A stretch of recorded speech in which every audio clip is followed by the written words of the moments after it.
No próximo programa, 1943. O início do declínio alemão. A guerra em vários frontes. A contraofensiva soviética. O colapso do regime de Mussolini e o desembarque na Normandia. O fim da guerra e a construção de heróis e vilões.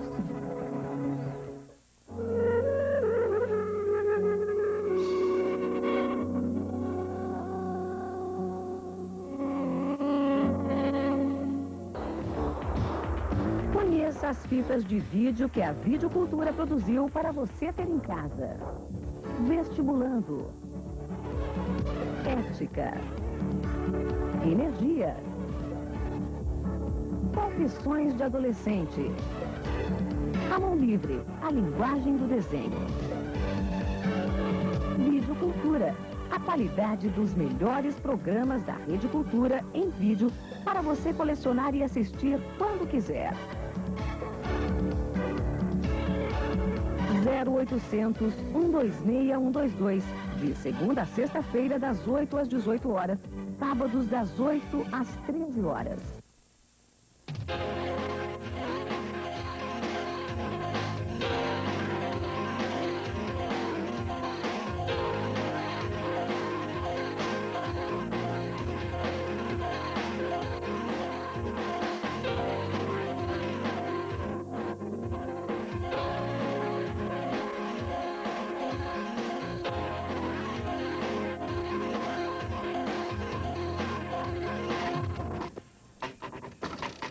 Bem-vindo à VidaVision, a enciclopédia eletrônica. A partir de agora, seu televisor estará ligado em nossos circuitos.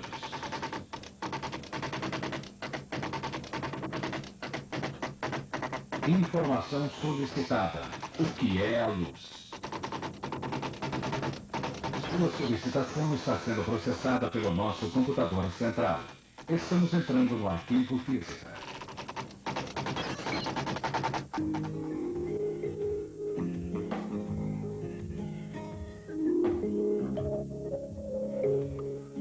Estamos tão acostumados a contar com a luz que quase nunca paramos para pensar sobre o que ela é. Obviamente, nosso mundo seria muito diferente se a luz não existisse. Ou melhor, se não fôssemos capazes de percebê-la. Ainda no século XVII, os cientistas não conseguiam chegar a um acordo sobre a natureza da luz. Enquanto alguns pensavam que ela fosse formada por uma espécie de partícula, outros tinham certeza de que a luz era feita de ondas.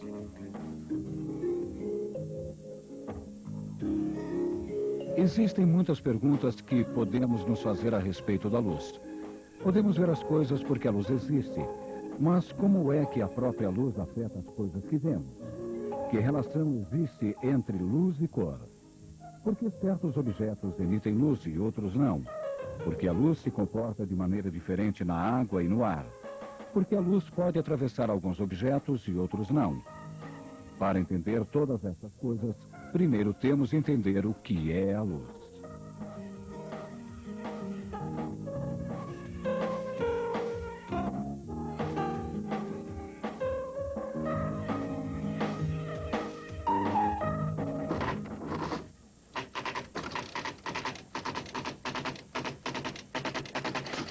A natureza da luz.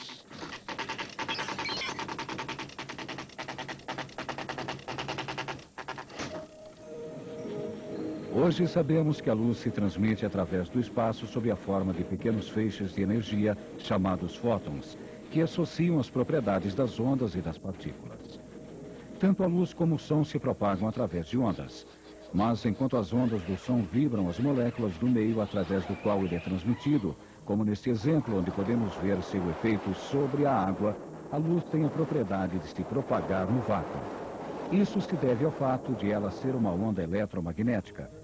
As vibrações de natureza elétrica e magnética ocorrem em planos ortogonais e perpendicularmente à direção na qual a onda é propagada.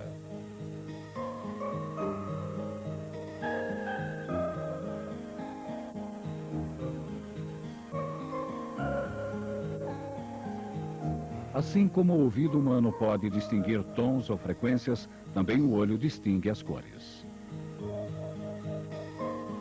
Isaac Newton foi a primeira pessoa a descobrir que a luz branca, na verdade, é feita de cores diferentes. Ele deixou entrar a luz do sol num quarto escuro através de um buraco feito em uma das cortinas, deixando-a cair sobre um prisma triangular de vidro. A luz branca se dividiu em diferentes faixas de cor chamadas de espectro. É exatamente igual a um arco-íris, o que não é coincidência, porque as gotas de chuva agem como pequenos prismas. As faixas multicoloridas de luz que saem de um prisma podem ser reconvertidas em luz branca. A diferença entre as cores é o comprimento de sua onda. O olho humano só pode distinguir os comprimentos de onda que correspondem à luz que podemos ver. Mas existem ondas eletromagnéticas de vários outros comprimentos, como os raios gama, raio-x e raios ultravioleta, que só podem ser captados por instrumentos muito sensíveis. A luz visível está situada na escala entre os raios ultravioleta e as ondas infravermelhas. Exemplo de ondas ainda mais longas podem ser encontradas nas micro-ondas, que são usadas em radares, em rádio e em ondas de televisão.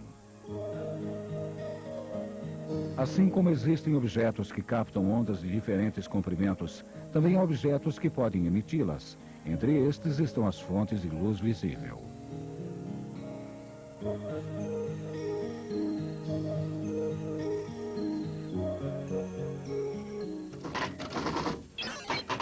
As fontes de luz.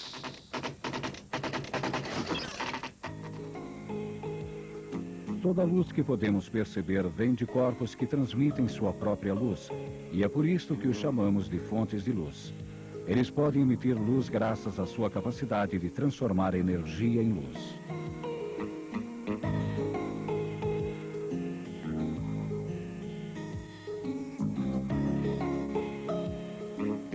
O Sol é nossa principal fonte de luz e sua energia vem da fusão de átomos de hidrogênio.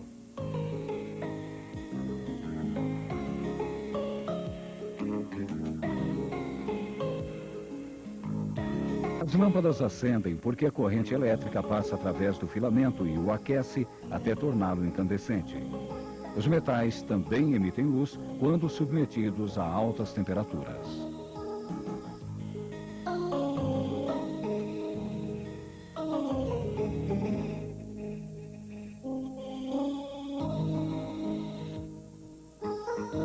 Podemos ver as chamas das lâmpadas de parafina graças à energia química que o combustível libera.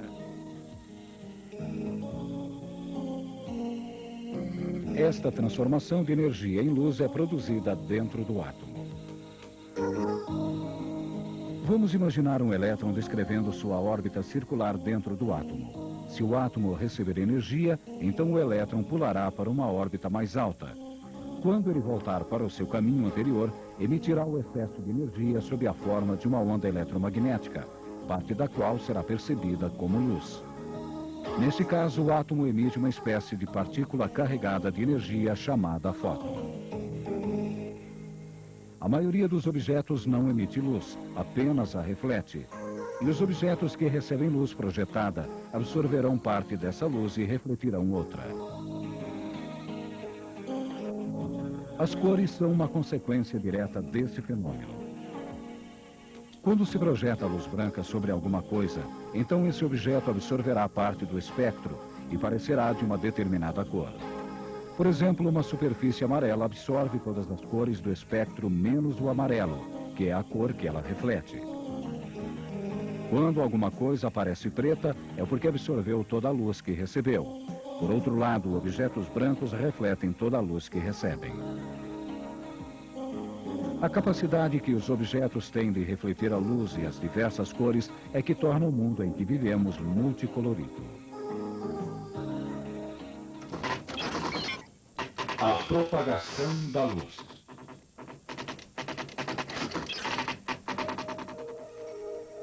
Normalmente, a luz se propaga numa linha reta em todas as direções, mais ou menos como as pequenas ondas que aparecem na superfície de um lago quando jogamos uma pedra dentro da água. O fato da luz ser uma onda eletromagnética permite que ela viaje através do vácuo sem precisar de qualquer outro meio de transporte para se propagar. Graças a isto, nós na Terra recebemos os raios benéficos do Sol, que são tão necessários para a vida em nosso planeta. É claro que a luz também viaja através de gases como os da atmosfera da Terra, graças à pouca resistência que as moléculas do gás oferecem à luz. A luz também passa através de líquidos como a água, embora seu comportamento sofra modificação, já que as moléculas encontradas na água são mais resistentes que as dos gases. Por essa razão, a velocidade da luz na água é menor do que no ar. A água também desvia as ondas luminosas.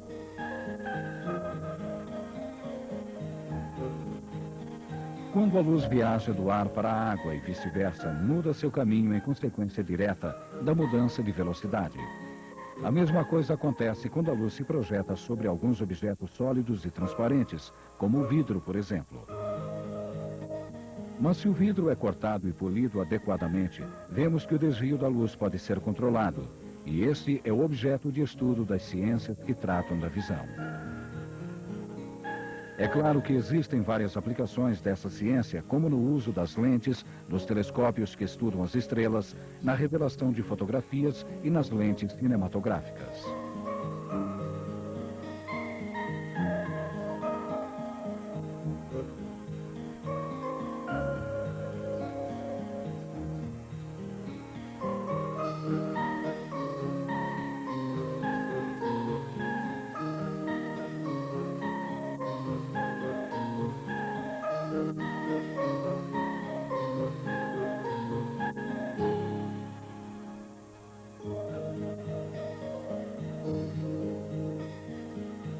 A maioria dos objetos sólidos não são transparentes, e sim opacos. Em outras palavras, eles não permitem de modo algum a passagem de qualquer raio de luz através deles. Algumas substâncias, como o gelo, por exemplo, são opacas se encontradas em grandes quantidades, mas em outras circunstâncias permitem a passagem de uma luz difusa, o que significa que não podemos ver claramente através deles. Esse é um exemplo dos chamados corpos translúcidos. Velocidade. Antigamente achava-se que a luz se propagava instantaneamente. Em 1676, um astrônomo chamado Homer observou que a luz vinda dos satélites de Júpiter levava mais tempo para chegar à Terra quando os dois planetas estavam mais distantes um do outro. Ele calculou que a velocidade da luz era de 300 mil quilômetros por segundo. Em outras palavras, um raio de luz projetado da Terra para a Lua levaria cerca de 1 segundo e 1/4 para chegar lá. Para o Sol, o tempo seria mais ou menos de 8 minutos, enquanto para atingir Saturno seria de cerca de 1 hora, sem falar nos 4 anos que a luz levaria para viajar à estrela mais próxima de nós depois do Sol. Sumário.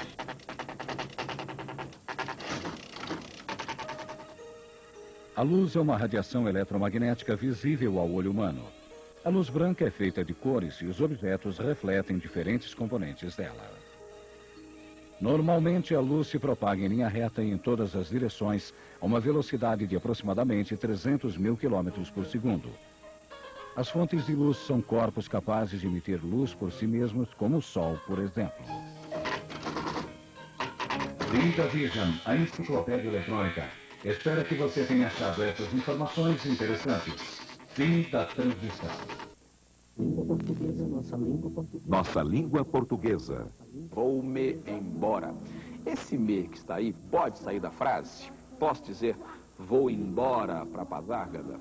O professor Pasquale dá uma aula de gramática e bate um papo com a jornalista Sandra Annenberg. Eu acho que o grande desafio da linguagem, na televisão principalmente, primeiro a televisão ela é falada, ela não é escrita.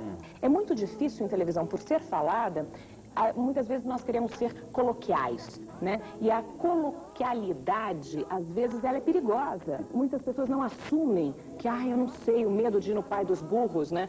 Que, aliás, o nome já é muito curioso. Não pode falar que é dicionário, não, é pai dos burros, né? Sim, é uma coisa até cultural, né? Nossa língua portuguesa, nesta terça, 8 da noite.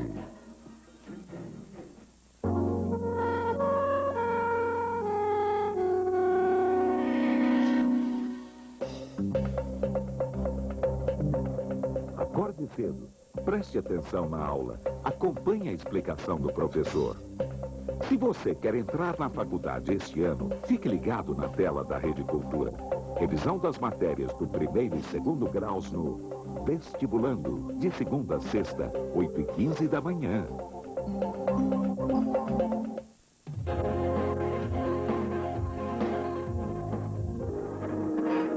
Nos dias 7 e 8 de maio, é assinada a capitulação Para final. sempre. Então começa o processo inverso e a Lua entra no quarto minguante, até chegar de novo à fase da Lua nova. Quando a Lua passa pela sombra produzida pela Terra, ela não recebe luz do Sol, e aí dizemos que está acontecendo um eclipse lunar. O Sol emite luz que, quando encontra um obstáculo, neste caso a Terra, projeta sombra. Quando a Lua inteira fica nessa sombra, dizemos que está acontecendo um eclipse total da Lua.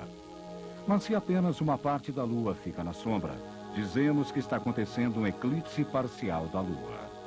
Todos estes conceitos elementares e muitos outros já eram conhecidos em 1961, quando o então presidente dos Estados Unidos, John Kennedy, nos assegurou que o homem poria os pés na Lua antes do fim da década de 60.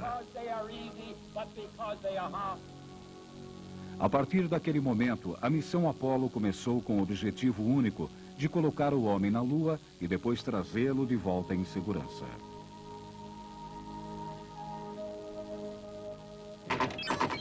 O Projeto Apollo.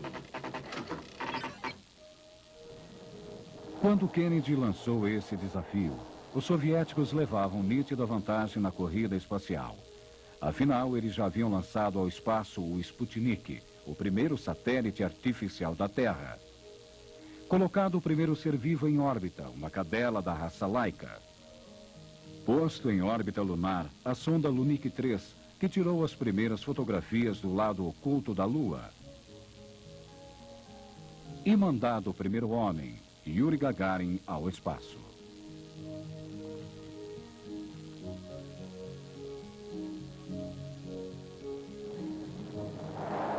O projeto Apollo começou a funcionar para cumprir os planos do presidente.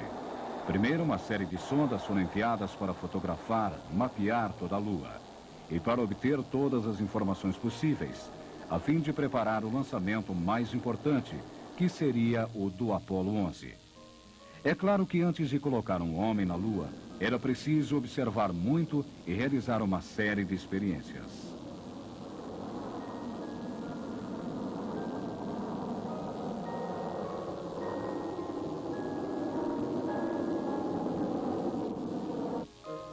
Os homens escolhidos para o voo à Lua foram Neil Armstrong, Edwin Aldrin e Michael Collins. Embora esses astronautas tivessem de usar roupas espaciais em momentos especiais de seu voo, durante o resto do tempo usaram roupa normal a bordo. O macacão espacial é feito de grossas camadas e por isso permite movimentos muito limitados. É de vital importância que o macacão espacial esteja em perfeitas condições, porque a mais leve imperfeição pode significar a exposição do astronauta à mortífera radiação do espaço. Finalmente, no dia 16 de julho de 1969, a nave Apollo 11 foi lançada da Flórida. Quando os potentes motores do foguete Saturno V foram acionados,